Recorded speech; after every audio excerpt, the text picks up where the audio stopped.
ಸಿದ್ದರಾಮೇಶ್ವರ್ ಹೇಳಿದ್ದಾರೆ. ಅದಕ್ಕೆ ತಾವೆಲ್ಲರೂ ಕೂಡ ಇನ್ನು ಮುಂದೆ ಶರಣು ಶರಣಾರ್ಥಿ ಅಂತಕ್ಕಂಥ ಮಾತನ್ನು, ಆ ಒಂದು ತತ್ವವನ್ನು ನಾವು ಅಳವಡಿಸ್ಕೊಳ್ಳೋಣ. ಇನ್ನು ಮುಂದೆ ನಮಸ್ಕಾರ ಆಗಲಿ, ಪ್ರಣಾಮ ಆಗಲಿ, ನೀವು ಯಾರು ಕೂಡ ಹೇಳದನೇ ಶರಣು ಶರಣಾರ್ಥಿ ಅಂತಕ್ಕಂಥ ಒಂದು ಪದವನ್ನು ನಾವೆಲ್ಲರೂ ಕೂಡ ಶರಣ ಸಂಸ್ಕೃತಿ ಬಳಸೋಣ. ಇನ್ನು ಎರಡನೇದಾಗಿ ಹೇಳಬೇಕು ಅಂದರೆ, ಇವತ್ತಿನ ದಿವಸ ಈ ಒಂದು ಶಿವಯೋಗಿ ಸಿದ್ದರಾಮ ಸಾಂಸ್ಕೃತಿಕ ಮುಖಾಮುಖಿ ಚಿಂತನೆ ನನಗೆ ಹುಲಸೂರಪ್ಪ ಅವ್ರು ಕೇಳಿದರು, ಇದು ಇಡುವ ಉದ್ದೇಶ ಏನಿತ್ತು ಅಂತ. ನಾನಂದೇ ಒಂದು ಉದ್ದೇಶ ಈ ಶಿವಯೋಗಿ ಸಿದ್ದರಾಮೇಶ್ವರ ಬಗ್ಗೆ ತಿಳ್ಕೊಳ್ಳೋದು ಅಂತ. ಆಮೇಲೆ ಎಲ್ಲರಿಗೂ ಅನಿಸಿರ್ತದಲ್ಲ, ಎಲ್ಲ ಪ್ರವಚನ ಅದೆಲ್ಲ ಕೇಳ್ತಿರ್ತಾರೆ, ಅದರೊಳಗೆ ವಿಶೇಷವಾಗಿ ಶೂನ್ಯ ಸಂಪಾದನೆಯಲ್ಲಂತೂ ಅವು ಸಂವಾದಗಳು ನಡೆದೇ ಇರ್ತವೆ, ಎಲ್ಲರಿಗೂ ಪರಿಚಯ ಇರ್ತದೆ, ಮತ್ತೇನು ವಿಶೇಷ ಅಂತ ಅನಿಸಿರ್ಬೋದು. ಆದರೆ ಇದು ಇಡುವ ಉದ್ದೇಶ ನಮ್ಮ ಅಪ್ಪರಿಗೆ ಯಾಕೆ ಅನಿಸಿದಂದರೆ, ಅವರು ಮಹಾರಾಷ್ಟ್ರದಲ್ಲಿ ಬಸವ ಪರಿಷತ್, ಮಹಾರಾಷ್ಟ್ರ ಬಸವ ಪರಿಷತ್ದಿಂದ ಎಲ್ಲ ಹಳ್ಳಿಗಳಿಗೆ ಓಡಾಡ್ಯಾರ್ರಿ. ನಮ್ಮ ಸೋಲ್ಪುರೆ ಅಣ್ಣವರು ಅವರು ಎಲ್ಲ ಒಂದು ಇದರಲ್ಲಿ ಅಪ್ಪರ ಒಂದು ಸನ್ನಿಧಿಯಲ್ಲಿ ಅವಾಗ ಅವ್ರು ಭಾಳ ಕಷ್ಟಪಟ್ಟಾರ್ರಿ. ಮಹಾರಾಷ್ಟ್ರದಲ್ಲಿ ಈ ಒಂದು ಬಸವ ತತ್ವ ಪ್ರಸಾರ ಮಾಡುವಲ್ಲಿ ಭಾಳ ಕಷ್ಟಗಳನ್ನು ಎದುರಿಸ್ಯಾರ ಅಪ್ಪರು. ಅದರಲ್ಲಿ ಅಹಮದ್ಪುರ್ ಅಪ್ಪರಿಗೆ ಪರಿವರ್ತನೆ ಮಾಡಿದವರು ಅಪ್ಪರು. ಅಲ್ಲಿ ಪೂರವ್ರಿಗೆ ದೇವ್ರು ಅಂತ ತಿಳಿತಿರ್ರಿ ಮಹಾರಾಷ್ಟ್ರದಾಗ. ಆದ್ರೆ ಅಂಥವ್ರಿಗೆ ಬಸವ ತತ್ವಕ್ಕೆ ತಂದವ್ರು ಯಾರಂದ್ರೆ ಪೂಜ್ಯ ಶ್ರೀ ಡಾಕ್ಟರ್ ಬಸವಲಿಂಗ ಪಟ್ಟದೇವರು. ಈ ಒಂದು ವಿಚಾರ ಸಂಕಿರಣ ಇರ್ತಕ್ಕಂಥ ಉದ್ದೇಶ ಅಂತಂದರೆ, ನಿಮಗೆಲ್ಲ ಭಾಳ ಜನಕ್ಕೆ ಗೊತ್ತದನೇ ಇಲ್ಲವ್ರಿ. ಆದ್ರೆ ಅಪ್ಪರಿಗೆ ಹೆಚ್ಚು ಗೊತ್ತದ, ಅದ್ರಾಗ ನಮ್ಗೆ ಸ್ವಲ್ಪ ಗೊತ್ತದ ರೀ. ಏನಂದ್ರೆ ಸೊನಲಾಪುರಕ್ಕೆ ನಾವು ಅವಾಗ ಹೋಗ್ತಿರ್ತಿದ್ದೆವು. ಅವಾಗ ಅಲ್ಲಿ ಹೆಣ್ಮಕ್ಳಿಗಂತೂ ಒಳಗೆ ಬಿಡಂಗಿಲ್ರಿ, ಎಲ್ಲಿ ಆ ಗದ್ದಿಗೆಯಲ್ಲಿ.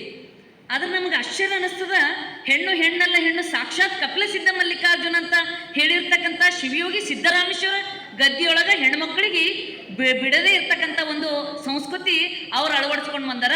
ಯಾಕಂದ್ರೆ ಅವ್ರಿಗೆ ಬಸವ ತತ್ವ ತಿಳಿದಿಲ್ಲಲ್ಲ, ಅದಕ್ಕೆ ಬಸವ ತತ್ವದ ಬಗ್ಗೆ ತಪ್ಪು ಕಲ್ಪನೆಗಳನ್ನು, ಅದರಲ್ಲಿ ವಿಶೇಷವಾಗಿ ಸಿದ್ದರಾಮೇಶ್ವರ ಅನುಭವ ಮಂಟಪಕ್ಕೆ ಬಂದಿಲ್ಲ, ವಚನಗಳನ್ನೇ ಬರೆದಿಲ್ಲ, ಬಸವ ತತ್ವ ಸ್ವೀಕಾರ ಮಾಡಿಲ್ಲ ಅಂತಕ್ಕಂಥ ಏನು ತಪ್ಪು ಕಲ್ಪನೆಗಳವಲ್ಲ, ಆ ಎಲ್ಲ ತಪ್ಪು ಕಲ್ಪನೆಗಳು ನಿವಾರಣೆ ಆಗಬೇಕು ಅಂತ ಅಪ್ಪರು ಈ ಒಂದು ರಾಷ್ಟ್ರೀಯ ವಿಚಾರ ಸಂಕಿರಣವನ್ನು ಇಟ್ಟಿದ್ದಾರೆ. ಇನ್ನು ಮೂರನೇದಾಗಿ ಇನ್ನೊಂದು ವಿಶೇಷ ಕಾರ್ಯ ಮಾಡಿದ್ದಾರೆ ಅವರು ಅಪ್ಪೋರು. ಏನಂತಂದರೆ, ನಮ್ಮ ಕಲ್ಯಾಣರಾವ್ ಪಾಟೀಲ್ ಅವ್ರಿಗೆ ಒಪ್ಪಿಸಿ ಎಲ್ಲ ಕಡೆ ವಿಚಾರ ಸಂಕಿರಣ ಆದ್ಮೇಲೆ ಲೇಖನಗಳು ಫೋನ್ ಮಾಡಿ ತರಿಸ್ಕೊಂಡು ಅದು ಪ್ರಿಂಟ್ ಮಾಡಲಿಕ್ಕೆ ಎಷ್ಟೋ ವರ್ಷ ಹತ್ತದ್ರಿ. ಆದ್ರೆ ಅಪ್ಪೋರು ಏನಂದ್ರೆ, ಮೊದಲ ಲೇಖನ ತರಿಸ್ಕೊಂಡು ಅವರ ಉಪನ್ಯಾಸ ಲೇಖನಗಳು ಪುಸ್ತಕ ರೂಪದಲ್ಲಿ ತಂದಮೇಲೆ ನಾವು ಡೇಟ್ ಫಿಕ್ಸ್ ಮಾಡೋದು ಇದು ಕಾರ್ಯಕ್ರಮ ಅಂತ ತಿಳ್ಕೊಂಡು ಆ ಪುಸ್ತಕವನ್ನು ನಮ್ಮ ಕಲ್ಯಾಣರಾವ್ ಪಾಟೀಲ್ ಅವರಿಗೆ ಅಪ್ಪೋರು ಒಪ್ಪಿಸಿ, ಅವರು ಕೂಡ ಬಹಳ ಅದ್ಭುತವಾಗಿ ಈ ಒಂದು ಪುಸ್ತಕವನ್ನು, ಎಲ್ಲರ ಉಪನ್ಯಾಸಗಳನ್ನು ಪುಸ್ತಕದ ರೂಪದಲ್ಲಿ, ಯಾಕಂದ್ರೆ ನಾವು ಎಷ್ಟೋ ಭಾಷಣ ಮಾಡಿದೇವ್ರಿ. ಈಗ ನನಗೆ ಅನಿಸ್ಲತ್ತದ ಈಗ ಭಾಷಣ ಮಾಡೋದು ಸಾಕಪ್ಪ ಅಂತ ತಿಳ್ಕೊಂಡು. ಹಿಂಗೆ ಗಾಳಿಗೆ ಹೋಗ್ತಿರ್ತಾವ್ರಿ ಅವೆಲ್ಲ. ಆದ್ರೆ ಗಾಳಿಗೆ ಹೋಗ್ತಾವ ಅನ್ನೋದಕ್ಕಿಂತ ಇಂಥವು ಇತಿಹಾಸ ಪುಸ್ತಕದಲ್ಲಿ ಅದು ಉಳಿತಾ ಇದ್ದಾವೆ. ಅಂಥ ಒಂದು ಕಾರ್ಯವನ್ನು ಅಪ್ಪೋರು ಮಾಡಿದ್ದಕ್ಕಾಗಿ ಮತ್ತೊಮ್ಮೆ ತಮ್ಮೆಲ್ಲರ ಪರವಾಗಿ ನಾನು ಅಪ್ಪೋರಿಗೆ ಅನಂತ ಶರಣಗಳನ್ನು ಸಲ್ಲಿಸ್ತಾ ಇದ್ದೀನಿ. ಇನ್ನು ವಿಶೇಷ ಅಂತಂದರೆ, ಇವತ್ತು ಈ ಒಂದು ಕಲ್ಯಾಣ ಮಂಟಪದಲ್ಲಿ ನಮ್ಮ ಗುರುಬಸವ ಪಟ್ಟದೇವರು ಇದು ಒಂದು ಕಲ್ಯಾಣ ಮಂಟಪದಲ್ಲಿ ಇಡುವ ಆಯೋಜನೆ ಅಪ್ಪರ ಮಾರ್ಗದರ್ಶನದಿಂದ ಇಲ್ಲಿ ಫಿಕ್ಸ್ ಮಾಡ್ಯಾರ. ಅದು ಯಾರ ಸಂಕಲ್ಪ ಅಂದ್ರೆ ಶಿವಯೋಗಿ ಸಿದ್ದರಾಮೇಶ್ವರ ಸಂಕಲ್ಪನೆ ಅನ್ನಿಸ್ತದ್ರಿ. ಯಾಕಂದರೆ ನೋಡ್ರಿ, ನಮ್ಮ ಲಿಗಾಡೆ ತಾಯಿಯವರು ಶಿವಯೋಗಿ ಸಿದ್ದರಾಮೇಶ್ವರ ಮಹಾಪುರಾಣ ಬರೆದರು. ಆ ಲಿಗಾಡೆಯವ್ರ ತಾಯಿಯವರು ಒಂದು ಸಿದ್ಧ ಶೈಲ ಎಲ್ಲ ಅನ್ನೋದ್ರೆ ಎದುರುಗಡೆನೇ ರೀ.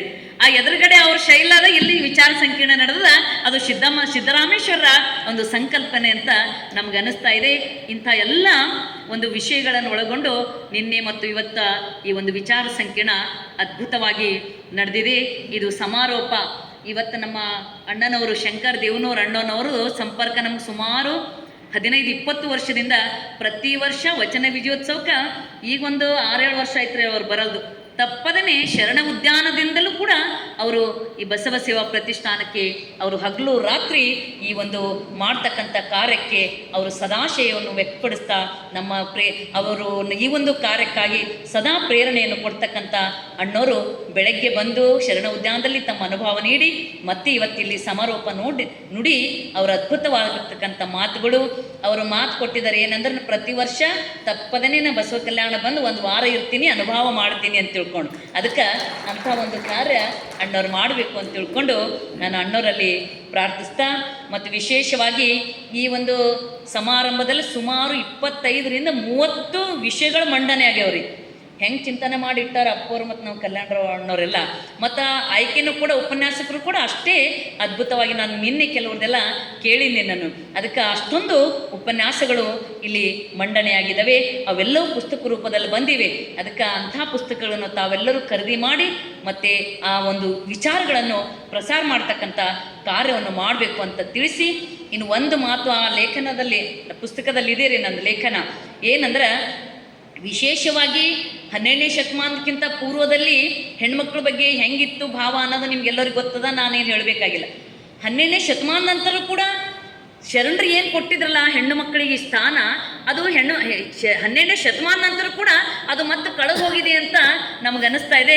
ಅದಕ್ಕೆ ಮತ್ತೆ ನಾವು ಎಲ್ಲ ಏನು ಮಾಡಬೇಕಾಗಿದೆ ಅಂದ್ರೆ ಆ ಶರಣರ ತತ್ವಗಳನ್ನು ಮತ್ತೆ ಹಿಡ್ಕೊಂಡು ನೀವು ಆ ಸ್ಥಾನ ಕೊಡ್ರಿ ಅಂತ ನಾವು ಕೇಳಬೇಕಾಗಿರ್ತಕ್ಕಂಥ ಒಂದು ಪ್ರಸಂಗ ಇಲ್ಲಿ ಬಂದದ್ರಿ. ಅದನ್ನು ಸೂಚ್ಯವಾಗಿ ಹೇಳ್ತಾ ಇದ್ದೀನಿ, ನಿಮಗೆ ಬಿಡಿಸಿ ಹೇಳಲ್ಲ, ನಿಮ್ಗೆಲ್ಲರೂ ಅರ್ಥ ಆಗ್ಯದ ಅಂತ ಅನಿಸ್ತು.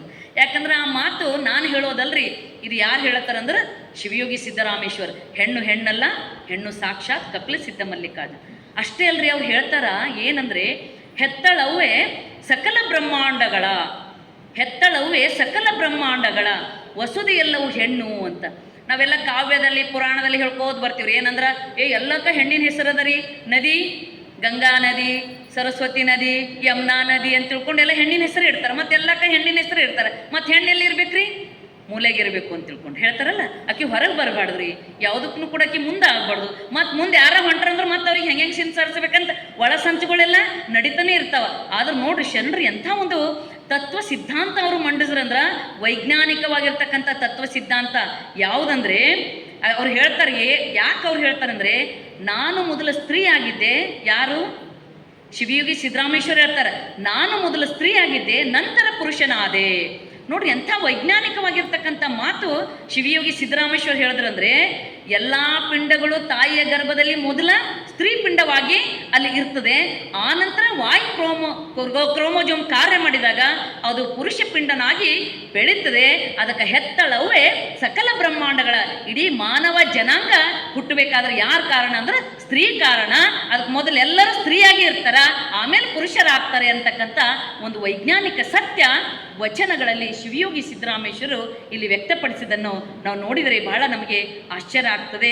ಅದಕ್ಕಂಥ ಒಂದು ಮಾತು ನಾವೆಲ್ಲರೂ ಕೂಡ ತಿಳ್ಕೊಳ್ಬೇಕು. ಅಷ್ಟೇ ಅಲ್ಲ, ಇನ್ನೂ ಕೂಡ ಏನಂದರೆ, ಅವ್ರಿಗೆ ನೆಂಟಸ್ಥಾನ ನೋಡ್ಲಾಕ್ ಹೋದಾಗ ಕೇಳ್ತಿರ್ತಾರಂತ, ಏನಂತ, ಅವ್ರ ಮನೆಗೆ ಎಷ್ಟು ಮಂದಿ ಹೆಣ್ಮಕ್ಳು ಹರ ಗಂಡು ಮಕ್ಕಳು ಹರ ಅಂತ ತಿಳ್ಕೊಂಡು. ಮತ್ತು ಅದು ಹೇಳ್ತಾರಂತ್ರಿ ಏನಂದ್ರೆ, ಯಾರ ಮನೆಗೆ ಗಂಡು ಮಕ್ಕಳು ಇಲ್ಲಲ್ಲ ಅವ್ರ ಮನೆಗಿಂದ ಹೆಣ್ಣು ತರಬೇಡ್ರಿ ಅಂತಾರಂತ್ರಿ. ಅಂದ್ರೆ ಅವ್ರ ಮನೆಗಿಂದ ಹೆಣ್ಣು ತರಬಾರ್ದಂತ, ಗಂಡು ಮಗು ಇದ್ದಿನ ಮನೆಗಿಂದ ಹೆಣ್ಣು ತರಬೇಕು ಅಂತಕ್ಕಂಥ. ಆದ್ರೆ ನೋಡ್ರಿ ಶಿವಯೋಗಿ ಸಿದ್ದರಾಮೇಶ್ವರ್ ಹೇಳ್ತಾರೆ, ಅಯ್ಯ ನಿಮ್ಮ ಸ್ತ್ರೀ ಇದ್ದ ಪ್ರತಿಯೊಂದು ಮನೆಯೂ ಕೂಡ ಅದು ಮಹಾದೇವನ ಮಂದಿರವಯ್ಯ ಅಂತ ತಿಳ್ಕೊಂಡು. ಪರಮಾತ್ಮನ ಮಂದಿರ ಯಾವುದಂದ್ರೆ, ಯಾವ ಮನೆಗೆ ಹೆಣ್ಮಗಳದಳ ಅದು ಪರಮಾತ್ಮನ ಮಂದಿರ ಅಂತ. ಮತ್ತು ನೀವೇ ತಿಳ್ಕೊರಿ ಹೆಣ್ಮಕ್ಳಿಲ್ಲದ ಮನೆ ಏನ ಅಂತ ತಿಳ್ಕೊಂಡು. ಹೌದಿಲ್ಲ, ನಾ ಹೇಳಂಗಿಲ್ಲ. ಇಂಥ ಒಂದು ಅದ್ಭುತವಾಗಿರ್ತಕ್ಕಂಥ ವೈಜ್ಞಾನಿಕ ಸತ್ಯಗಳನ್ನು ಶಿವಯೋಗಿ ಸಿದ್ದರಾಮೇಶ್ವರ ವಚನಗಳಲ್ಲಿ ನಾವು ಕಾಣ್ತಾ ಇದ್ದೀವಿ. ಇನ್ನೂ ವಿಶೇಷವಾಗಿ ಎರಡನೇ ಮಾತು ನಾವು ಹೇಳಬೇಕು ಅಂತಂದರೆ, ಇಷ್ಟಲಿಂಗದ ಬಗ್ಗೆ. ಇಷ್ಟಲಿಂಗದ ಜನಕರು ಬಸವಣ್ಣನವರು ಅನ್ನೋದು ಭಾಳ ವಚನಗಳಲ್ಲಿ ಅವ್ರು ಹೇಳ್ತಾ ಇದ್ದಾರೆ. ಅಷ್ಟೇ ಅಲ್ಲ, ಶಿವಶರಣರು ಎಲ್ಲರಿಗಿಂತಲೂ, ಯಾಕಂದರೆ ಎಲ್ಲ ಭಾಳ ಸಾಧನೆ ಅಷ್ಟಾಂಗ ಯೋಗ ಸಿದ್ಧಿಯನ್ನು ಮಾಡಿರ್ತಕ್ಕಂಥವ್ರು ಅಂತ ಭಾಳ ಜನ ಹೇಳ್ತಾರಲ್ಲ, ಆದರೆ ಎಲ್ಲರಿಗಿಂತಲೂ ಕೂಡ ಶಿವಶರಣರ ಅಧಿಕರೆಂಬ ಕಾರಣವೇನಯ್ಯ ಅಂತ ವಚನಗಳಲ್ಲಿ ಹೇಳ್ತಾರೆ ಅವ್ರು. ಏನಂದ್ರೆ ಅವರು ತ್ರೈಲಿಂಗ ಪೂಜಕರು. ಅಂದರೆ 3 ಸಲ ಪೂಜೆ ಮಾಡ್ಕೊಳ್ತಾರೆ, ಮುಂಜಾನೆ, ಮಧ್ಯಾಹ್ನ ಮತ್ತು ಸಾಯಂಕಾಲ, ರಾತ್ರಿ. ಅಷ್ಟೇ ಅಲ್ಲ, ಪೂಜೆಗೊಮ್ಮೆ ತ್ರೈಲಿಂಗ ಪೂಜೆ ಅಂತ ಹೇಳ್ತಾರೆ ಅವರು ವಚನಗಳಲ್ಲಿ ಶಿವಯೋಗಿ ಸಿದ್ದರಾಮೇಶ್ವರ್. ತ್ರೈಲಿಂಗ ಪೂಜೆ ಅಂದರೆ ಯಾವುದಂದ್ರೆ, ಆ ಅರಿವೆ, ಮೂಲ ಅರಿವೆ ಅದು ಇಷ್ಟಲಿಂಗ ಕರಸ್ಥಲಕ್ಕೆ ಬಂದು ಇಷ್ಟಲಿಂಗವಾಯಿತು, ಅದನ್ನು ದೃಷ್ಟಿಸಿ ನೋಡಬೇಕು ಅಂತ ಅವ್ರು ಹೇಳ್ತಾರೆ. ಆ ಅರಿವೆ ಅದು ಪ್ರಾಣಲಿಂಗಕ್ಕೆ ಪ್ರಾಣಲಿಂಗವಾಗಿ ಮನವನ್ನು ಅಲ್ಲಿ ನಿಗ್ರಹ ಮಾಡಲಿಕ್ಕೆ ಮನಸ್ಥಲಕ್ಕೆ ಬಂದಿದೆ ಅಂತ ತಿಳ್ಕೊಂಡು ಅಲ್ಲಿ ಧ್ಯಾನ ಮಾಡಬೇಕು ಅಂತ ಹೇಳ್ತಾರೆ. ಆ ಅರಿವೆ ನಿಮ್ಮ ಭಾವಲಿಂಗಕ್ಕೆ ಅದು ಭಾವಲಿಂಗವಾಗಿ ಕಾರಣ ಶರೀರಕ್ಕೆ ಅಲ್ಲಿ ಭಾವಲಿಂಗವಾಗಿ ಬಂದಿದೆ, ಅದನ್ನು ಧ್ಯಾನದಲ್ಲಿ ನೋಡಬೇಕು ಅಂತ ತಿಳ್ಕೊಂಡು. ಅಂದ್ರೆ ಅಷ್ಟಾಂಗ ಯೋಗ ಏನು ಹೇಳ್ತಾರಲ್ಲ, ಯಮ ನಿಯಮ ಪ್ರಾಣಾಯಾಮ ಪ್ರತ್ಯಾಹಾರ ಧಾರಣ ಸಮಾಧಿ, ಅವು ಎಲ್ಲವೂ ಕೂಡ ಈ 3 ಪೂಜೆಯಲ್ಲಿನೇ ಒಳಗೊಳ್ತವೆ. ಅದಕ್ಕಿಂತಲೂ ಶ್ರೇಷ್ಠ ಯಾವುದು ಅಂದ್ರೆ ಇಷ್ಟಲಿಂಗ ಯೋಗ ಅಂತಕ್ಕಂಥ ಮಾತನ್ನು ಶಿವಯೋಗಿ ಸಿದ್ದರಾಮೇಶ್ವರರು ಅದಕ್ಕೆ ಬಸವ ಯೋಗ ಅಂದಾರ್ರಿ. ಬಸವನ ಮೂರ್ತಿ ಅಂದ್ರೆ ಬಸವನ ಭಾವಚಿತ್ರ ಅಲ್ಲ, ಬಸವನ ಮೂರ್ತಿ ಅಂದರೆ ಇಷ್ಟಲಿಂಗ ಮೂರ್ತಿ, ಅದನ್ನು ಪೂಜಿಸಬೇಕು ಅಂತ ಬಸವಣ್ಣನವರು ಕೊಟ್ಟಿದ್ದಾರೆ ಅಂತಕ್ಕಂಥ ಮಾತು ಇಲ್ಲಿ ಶಿವಯೋಗಿ ಸಿದ್ದರಾಮೇಶ್ವರರು ಹೇಳಿದ್ದಾರೆ. ಅದಕ್ಕೆ ಇಂಥ ಒಂದು ಮಾತನ್ನು ನಾವು ಲಕ್ಷ್ಯದಲ್ಲಿ ಇಟ್ಕೊಂಡು ಇನ್ನು ಮೂರನೇದಾಗಿ ಹೇಳಬೇಕಂದ್ರೆ ಸಮತೆ ಎಂಬುದೇ ಯೋಗ ನೋಡ ಅಂತ ತಿಳ್ಕೊಂಡು ನಾವು ಯೋಗ ಮಾಡ್ಬೇಕಂತ ಭಾಳ ಜನ ಅನುಷ್ಠಾನ ಎಲ್ಲೋ ಹಿಮಾಲಯ ಪರ್ವತಕ್ಕೆ ಆ ಕಡೆ ಈ ಕಡೆ ಹೋಗ್ತಾರೆ. ಎಲ್ಲಿ ಹೋಗ್ಬಣ್ಣಿ ಯಾರೇನಂದ್ರು ಓರಂತ ತಿಪ್ಪುದೆ ಸಮತೆ ನೋಡ ಅಂತ ತಿಳ್ಕೊಂಡು ಯಾರು ಏನರ ಅಂದ್ರೂ ಕೂಡ ಸುಖ ಬರಲಿ ದುಃಖ ಬರಲಿ ಮಾನ ಬರಲಿ ಅಪಮಾನ ಬರಲಿ ನೀನು ಏನು ಬಂದರೂ ಕೂಡ ಆ ಸಮತೆ ಏನದಲ್ಲ ಅದೇ ಯೋಗದ, ಅದನ್ನು ನೀನು ಅಳವಡಿಸ್ಕೋ ಅಂತಕ್ಕಂಥ ಮಾತನ್ನು ಶಿವಯೋಗಿ ಸಿದ್ದರಾಮೇಶ್ವರರು ಇಲ್ಲಿ ಹೇಳಿದ್ದಾರೆ. ಅದಕ್ಕಂಥ ಒಂದು ತತ್ವ ಸಿದ್ಧಾಂತಗಳನ್ನು ನಮ್ಮ ಜೀವನದಲ್ಲಿ ನಾವು ಕೂಡ ಅಳವಡಿಸ್ಕೊಂಡಾಗ ಮಾತ್ರ ಇಂಥ ಒಂದು ಅಪ್ಪೋರು ಈ ಒಂದು 2 ದಿವಸಗಳ ಕಾಲ ಈ ಒಂದು ರಾಷ್ಟ್ರೀಯ ಮಟ್ಟದ ವಿಚಾರ ಸಂಕಿರಣ ಇಟ್ಟಿದ್ದಕ್ಕೂ ಕೂಡ ಅಲ್ಲಿ ಸಾರ್ಥಕ ಆಗ್ತದೆ. ಈ 2 ದಿವಸಗಳ ಮಾಡಬೇಕಾದ್ರೆ ಇದರ ಹಿಂದೆ ಸುಮಾರು ಜನ ಹಗಲು ರಾತ್ರಿ ಇಲ್ಲಿ ಕಷ್ಟಪಟ್ಟು ಸೇವೆಯನ್ನು ಸಲ್ಲಿಸಿದ್ದಾರೆ ಅಂದಾಗ ಮಾತ್ರ ಇದು ಇಷ್ಟು ಯಶಸ್ವಿ ಆಗಲಿಕ್ಕೆ ಕಾರಣ ಆಗಿದೆ.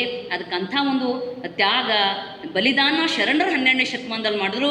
ಇಂಥ ಕಾರ್ಯಕ್ರಮ ಮಾಡಬೇಕಾದ್ರೂ ಕೂಡ ಇದ್ರ ಹಿಂದೂ ಕೂಡ ತ್ಯಾಗಗಳಿರ್ತದೆ. ಅಂಥ ಒಂದು ತ್ಯಾಗ ನಾವು ಅರ್ಥ ಮಾಡಿಕೊಂಡು ಆ ಸಿದ್ಧಾಂತಗಳನ್ನು ನಮ್ಮ ಜೀವನದಲ್ಲಿ ಅಳವಡಿಸ್ಕೊಂಡು ನಾವು ಶರಣ ಪಥದಲ್ಲಿ ನಡೆಯೋಣ. ಮತ್ತು ಜನಮನಕ್ಕೂ ಕೂಡ ಆ ಶರಣ ಸಂಸ್ಕೃತಿ ನಮ್ಮ ಜೀವನದಲ್ಲಿ ತರುವುದರ ಮೂಲಕ ಅವ್ರಿಗೆ ಹೆಂಗೆ ಕಲಿಸ್ಬೇಕಂದ್ರೆ ನಮ್ಮ ನಡೆಯಲ್ಲಿ ಅದನ್ನು ತರುವುದರ ಮೂಲಕ ಅವರಿಗೆ ಆ ಸಂಸ್ಕೃತಿ ಬಿತ್ತೋಣ ಅಂತ ಒಂದು ಶಕ್ತಿ ನಮಗೂ ನಿಮಗೆಲ್ಲರಿಗೂ ಕೊಡಲಿ ಎಂದು ಪ್ರಾರ್ಥಿಸಿ ನನ್ನ 2 ಮಾತುಗಳಿಗೆ ಮಂಗಲ ಮಾಡ್ತಾ ಇದ್ದೇನೆ.